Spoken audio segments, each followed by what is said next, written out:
Dearly beloved, do you realize one of our greatest challenge that we'll ever face while here on planet Earth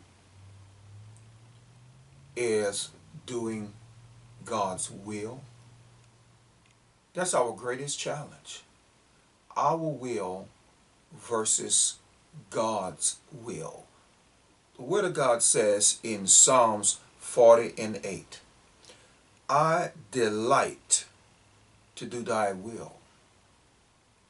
And that's a place and a position that we as believers have to come to and make up our minds. This is the way we're going to live our lives. God, you first, my neighbor second, then me third. By willing for God to have his way, and though everything seems to go wrong, in the end you will see that God was right. You can look at your life today. You could look in your past, and you could look at the things that you have been through. No matter what challenge you have ever faced, you can look back on your life and you can look at it today, and you can say that there are decisions that you might have made yourself, but somehow God worked it together for your good. Even though it seemed like it was meant for your harm, God worked it together for your good. So in actuality, we have to have the mind of Christ, the same mind that awaited the cross, the same mind that knew what his future beheld, but still said, thy, not my will, Father, but thy will be done. Dearly beloved, that is the struggle of a believer's life.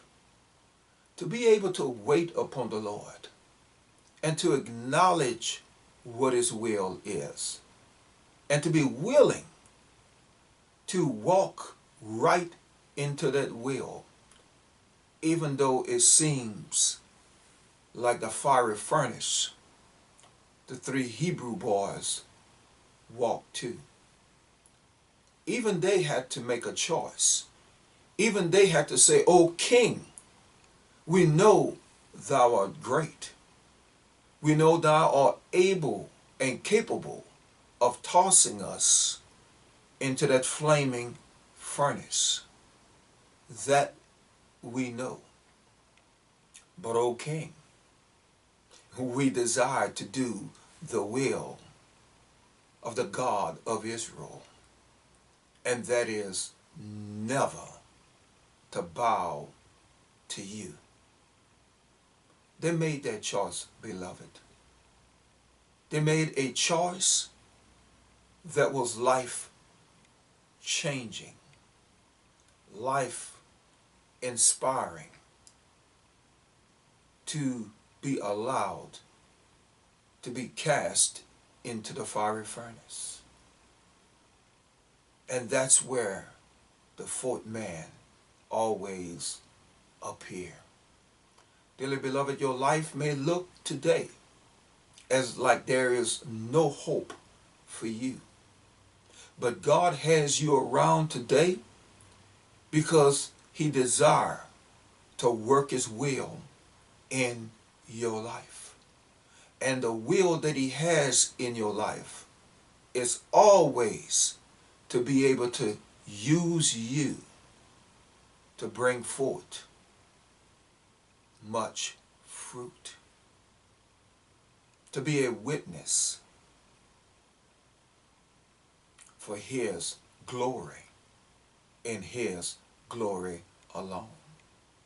So dearly beloved, we have to make up our minds. Is it going to be my life that I live?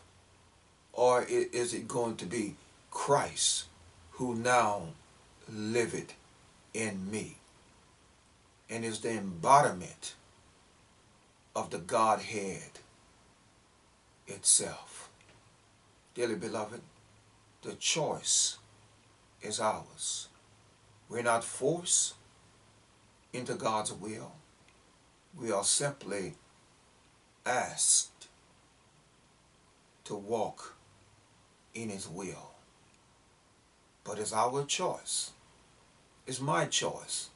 It is your choice today if you're going to walk in His will and not seek after your will and your will alone. For dearly beloved, that is the way of the world. And that's why Jesus rebuked Peter, or the spirit that was using Peter at the time, when he said, Lord, Lord, no, you're not going to die. You're not going to the cross. And Jesus rebuked and said, Satan, get thee behind me. Because he knew that Peter was not speaking from the spirit of enlightenment, but rather from his own feelings and from his own will. Dearly beloved, the Lord's will be done today in your life.